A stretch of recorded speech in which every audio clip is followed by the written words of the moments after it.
अस्सलाम वालेकुम बेटा। मैंने एक आपके क्वेश्चन को मैंने देखा है और फिर मैं इस कन्फ्यूजन में था कि आपको समझाया कैसे जाए। तो देन आई रियलाइज दैट कि ऑडियो मैसेज करता हूँ तो भी ज़रा मसला बन जाएगा, और अगर मैं लिंक आपको सेंड करता हूँ तो हो सकता है आप अवेलेबल ना हो। तो मैंने ऐसा किया है कि मैं इसकी एक वीडियो बना के आपको जितने क्वेश्चंस हैं आप उनको वो अपने व्हाट्सएप पे सामने रखेंगे और फिर मेरे सॉल्यूशंस को देखते जाएंगे इसके बीच में। लेकिन एक बात मैं आपसे कहूँगा कि आपने मेरे ख्याल में एमसीक्यू की बुक ली हुई है, that is not as much helpful. इसमें तो एक ही हर दूसरा एमसीक्यूज़ वो टेढ़ा बनाते हैं, दूसरे सारे कैम्ब्रिज के क्वेश्चंस नहीं हैं। कुछ सिंगापुर बोर्ड के भी क्वेश्चंस उन्होंने डाले होते हैं इसके बीच में, क्योंकि इस बुक का जो ओरिजिन है वो सिंगापुर है। तो इस वजह से हम ये रिकमेंड नहीं करते होते हैं। आप ओरिजिनल जो आपके फ़ोटोकॉपियर का रिसोर्स है उसके ऊपर आए, ताकि जो मॉडर्न ट्रेंड चल रहा है कैम्ब्रिज का आजकल उसको फॉलो करें आप। ये तो पता नहीं कितने पुराने सालों के क्वेश्चंस हैं और किधर किधर से उन्होंने कंपाइल किए हैं। तो ये मुझे वरी है कि आप जो रिसोर्स है वो आपके पास सही नहीं है। ठीक है, ऑलराइट। हाँ, अगर कोई एंट्री टेस्ट वगैरह की तैयारी करनी हो तो फिर तो चलो जितनी ज़्यादा बुकें पढ़ें आप। क्वेश्चन नंबर 1 पे आते हैं। क्वेश्चन 1 में वो कहता है कि एक बॉल को रिलीज़ किया जाता है और वो बाउंस करता है फ्लोर के ऊपर। तो बताएं उसमें कि वो अपनी let me see your question. अच्छा, वो कहता है eight which time does the ball reaches its maximum height after bouncing. जब बॉल रिलीज़ किया जाता है तो वो अमूमन ऊपर से रिलीज़ किया जाता है, और फिर बाउंसिंग के बाद वो मैक्स हाइट पे कब जाता है। यानी ये बॉल है, ये रिलीज़ किया है, ये बाउंस इसको हिट किया है और ये वापस अपनी मैक्सिमम हाइट पे जाएगा। ठीक है, इन दोनों में वेलोसिटीज़ अपोजिट डायरेक्शन के अंदर आ रही हैं, नेगेटिव आ रही हैं। यानी बाउंसिंग के बाद वेलोसिटी चेंज हो रही है। तो इसका मतलब है यहाँ पर वो ग्राउंड से टच कर गया है और उसके बाद अपनी वेलोसिटी को नेगेटिव कर रहा है। तो here is the velocity negative. तो जब ऊपर जाता है तो मैक्स वेलोसिटी और हाईएस्ट पॉइंट पे जाके उसकी वेलोसिटी ज़ीरो हो जाएगी। तो here is velocity is again zero. ये आपका वेलोसिटी एक्सिस है। तो उसकी वेलोसिटी अगेन ऑपोजिट डायरेक्शन में जाके ज़ीरो हो रही है, और ऑपोजिट डायरेक्शन का मतलब है कि वो बाउंस ले चुका है। मैं फिर रिपीट करता हूँ, बॉल रिलीज़ हुआ है, नीचे गिरा है, क्योंकि जब नीचे गिरता है तो उसकी स्पीड तेज़ होती है। देखें, स्पीड बढ़ रही है, इसका मतलब है वो नीचे जा रहा है। ऊपर जा रहा होगा तो स्पीड आहिस्ता आहिस्ता कम हो रही होगी। आप ज़्यादा स्पीड से फेंकोगे तो वो नीचे गिर रहा होगा। ठीक है, तो ये जो ग्राफ होता है, ये सुने ज़रा, देखें, ये ग्राफ होता है हमेशा डाउनवर्ड मोशन का। अगर इस तरफ वेलोसिटी है तो अगर आपने अप जाना है तो आप टॉप वेलोसिटी से आपकी वेलोसिटी रिड्यूस होती जाती है। ये आपका अप जाने का ग्राफ है। ठीक है, तो जहाँ से आपने ग्राउंड को टच किया आपकी वेलोसिटी ज़ीरो हुई और उसने अपनी डायरेक्शन बदली, वो ऑपोजिट हो गई, ये वेलोसिटी नेगेटिव हो गई। उसके बाद वेलोसिटी ने, ये जो छोटा सा टाइम होता है ना ये वाला, इसमें वो अपनी शेप चेंज करके ना तो दोबारा वो इलास्टिसिटी की वजह से थोड़ा सा डिफॉर्म हो जाता है और फिर अपनी शेप गेन करके और दोबारा ऊपर राइज होने की कोशिश करता है। तो ये बहुत ही थोड़ा सा टाइम इंटरवल होता है ये वाला, जिसमें चेंज इन डायरेक्शन आ रही होती है, और फिर जब मैक्सिमम हाइट पे जाएगा तो वो ज़ीरो हो जाएगा। ठीक है जी, तो ये आपका आंसर है। जो दूसरा है ये आपको मुझे सेंड करना पड़ेगा। ऐसे क्वेश्चन ज़रा लंबे होते हैं और नॉर्मली एक आधी दफ़ा ही कैम्ब्रिज में आया हुआ है ये, और आप मुझे थोड़ा सा आई साइट का भी इशू है, आप इसको मुझे दोबारा सेंड करेंगे, मैं इसको करूँगा। लेकिन ऐसे क्वेश्चन को आपने बॉदर भी ना किया करें, ये इतना टाइम ले जाते हैं कि आपके 2-3 MCQs आ जाते हैं। थर्ड क्वेश्चन में वो प्रोजेक्टाइल को शो कर रहा है। ये मैंने खुद इस वजह से थोड़े से लिख लिया था कि मेरी वीडियो का टाइम छोटा बने, ठीक है, ताकि मैं आपको सिर्फ एक्सप्लेन करूँ, क्वेश्चन जो हैं वो इधर पड़े हुए हों। ओके, ये जो प्रोजेक्टाइल है ये वो 45 के एंगल से लॉन्च कर रहा है। 45 के एंगल के ऊपर ना वैल्यूज सेम होती है। मैं इसको अगर रिजॉल्व कराऊँ वेलोसिटी को, 40 cos 45 हॉरिजॉन्टल वेलोसिटी होगी, जो वर्टिकल वेलोसिटी होगी वो 40 sin 45 होगी। अब इसकी वैल्यू आती है 40 इंटू 0.707, और ये भी 40 इंटू 0.707, सेम बराबर, आधी आधी बराबर हो जाती है। Vertical velocity. वो कहता है 5 सेकंड के बाद उसकी वेलोसिटी क्या होगी। वो रिजल्टेंट वेलोसिटी की बात कर रहा है, वो ना हॉरिजॉन्टल की ना वर्टिकल की। अब हॉरिजॉन्टल तो चेंज नहीं होती है, वर्टिकल जो आप ऊपर जाते जाते हैं वो चेंज होती है, अगर आपको प्रोजेक्टाइल आता है तो। ठीक है, if you know the projectile concept तो आप इसको ग्रैब करेंगे। ठीक है, अब ऐसा है कि ये कंपोनेंट तो चेंज होना नहीं है। कहता है 5 सेकंड के बाद उसकी वेलोसिटी क्या होगी, तो हम वर्टिकल वेलोसिटीज़ लेते हैं आफ्टर 5 सेकंड।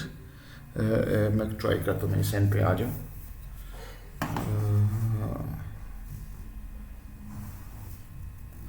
ओके जी, after 5 second v is equal to u plus g t. Actually projectile के केस में आपका एक्सेलरेशन थ्रू आउट नेगेटिव रहता है, तो मैं इसको u माइनस जी टी करूँगा, क्योंकि अप एंड डाउन मूवमेंट है, एक्सेलरेशन नेगेटिव आएगा। ये दूसरा पॉइंट है, क्या आपको ये कॉन्सेप्ट है कि एक्सेलरेशन क्यों नेगेटिव होता है? You can raise a question to mean इसके बाद। ठीक है, तो आपके पास ये वर्टिकल कंपोनेंट हम फाइंड आउट करें वर्टिकल के लिए। ठीक है, हॉरिजॉन्टल तो चेंज ही नहीं होता, तो फिर ये आपका बनेगा फाइनल वर्टिकल कंपोनेंट। ये आपका इनिशियल था u साइन 45, तो ये 40 इंटू 0.707, इसको हम कैलकुलेट कर लेते हैं। 40 इंटू 0.707 और ये हमें 28.28 देता है, मैं 28 ही लिख लेता हूँ। माइनस जी है 9.8, टाइम है 5, तो माइनस 9.8 इंटू 5, और ये मेरे पास को 21 आ जाता है। 21 वर्टिकल कंपोनेंट 21 मीटर पर सेकंड। हॉरिजॉन्टल कंपोनेंट ये पड़ा हुआ है, इसको देखते हैं ये कितना है। हॉरिजॉन्टल है 40 इंटू 0.707, ये भी हमने कैलकुलेट भी किया था, ये आ जाता है 28। तो फिर ना आपकी जो रिजल्टेंट वेलोसिटी है 5 सेकंड के बाद जिसको वो पूछ रहा है, v is equal to v x square plus v y square. तो ये आप देख लें 21 का 28 का स्क्वायर प्लस 21 का स्क्वायर, इसको आप सेटल डाउन करेंगे एंड यू विल लाई में आपके पास जो आपका आंसर देख लीजिएगा, इसके बीच में क्या आता है वो आपका रिक्वायर्ड आंसर होगा उसके नियरेस्ट, क्योंकि हम राउंडेड ऑफ सारी वैल्यूज़ ले रहे हैं। मेरे ख्याल में मैंने कैलकुलेट किया था ये 35 के अराउंड आ रहा था, आप इसको दोबारा चेक कर लीजिएगा। ये जो क्वेश्चन 4 है ये फॉर्मूला है, ये आपने मेरे ख्याल में लेसन मिस है आपका या क्या है, ये तो ट्रबल नहीं करता। एक तो फॉर्मूला इसमें मैं यहाँ पे देखता हूँ इसको क्वेश्चन 4 को, एक तो फॉर्मूला अगर आपको आता है kinetic energy is equal to half m momentum square, ये फॉर्मूला है। और अगर आपको ये याद नहीं है तो फिर आप ऐसे शुरू करेंगे, half m v square is the kinetic energy multiplied by m divided by m, ताकि कोई डिफरेंस ना पड़े। तो m स्क्वायर वी स्क्वायर आ जाएगा विच इज़ मोमेंटम स्क्वायर, और ये m स्पेयर हो जाएगा। ये क्वेश्चन मैंने कराया हुआ है कि ये शो दैट काइनेटिक एनर्जी इसके बराबर होती है, तो शो दैट में यहाँ तक आ जाता है।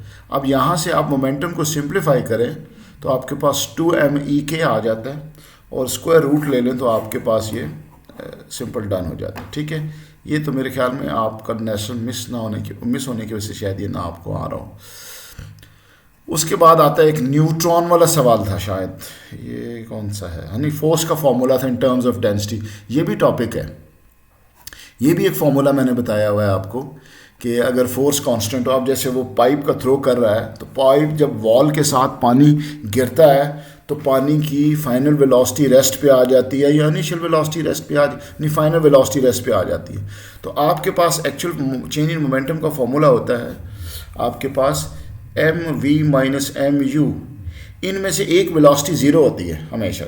ठीक है, जब एक वेलोसिटी ज़ीरो हो जाएगी तो पीछे एक रह जाएगा डिवाइडेड बाय टाइम, तो आपके पास रेट ऑफ चेंज मोमेंटम बनता है एम वी ओवर टी।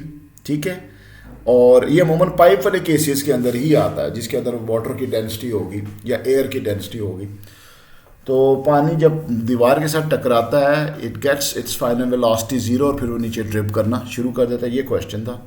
आप देखिए मास को in terms of density and volume आपने लिख दिया और ये वेलोसिटी है, ये अलग चीज़ है। ये वेलोसिटी है, ये डेंसिटी इनटू वॉल्यूम। वॉल्यूम होता है एरिया इनटू लेंथ। अब लेंथ ओवर टाइम, ये लेंथ ओवर टाइम भी स्पीड होता है। एक स्पीड पहले पड़ी है तो स्पीड स्क्वायर बन जाता है। Speed square area into density. ये बेसिकली शो दैट वाले क्वेश्चंस हैं। ये आप के नोट्स में होने चाहिए। अब मुझे आपका नाम भी नहीं पता कि आपने किस नाम से आप मुझसे क्वेश्चन पूछ रहे थे, तो मैं जस्ट एज अ जेंटलमैन इसको रिप्लाई कर दी। टोटल मोमेंटम, ये जो न्यूट्रॉन वाला क्वेश्चन है कि न्यूट्रॉन हिट करता है और कोलिजन इलास्टिक है।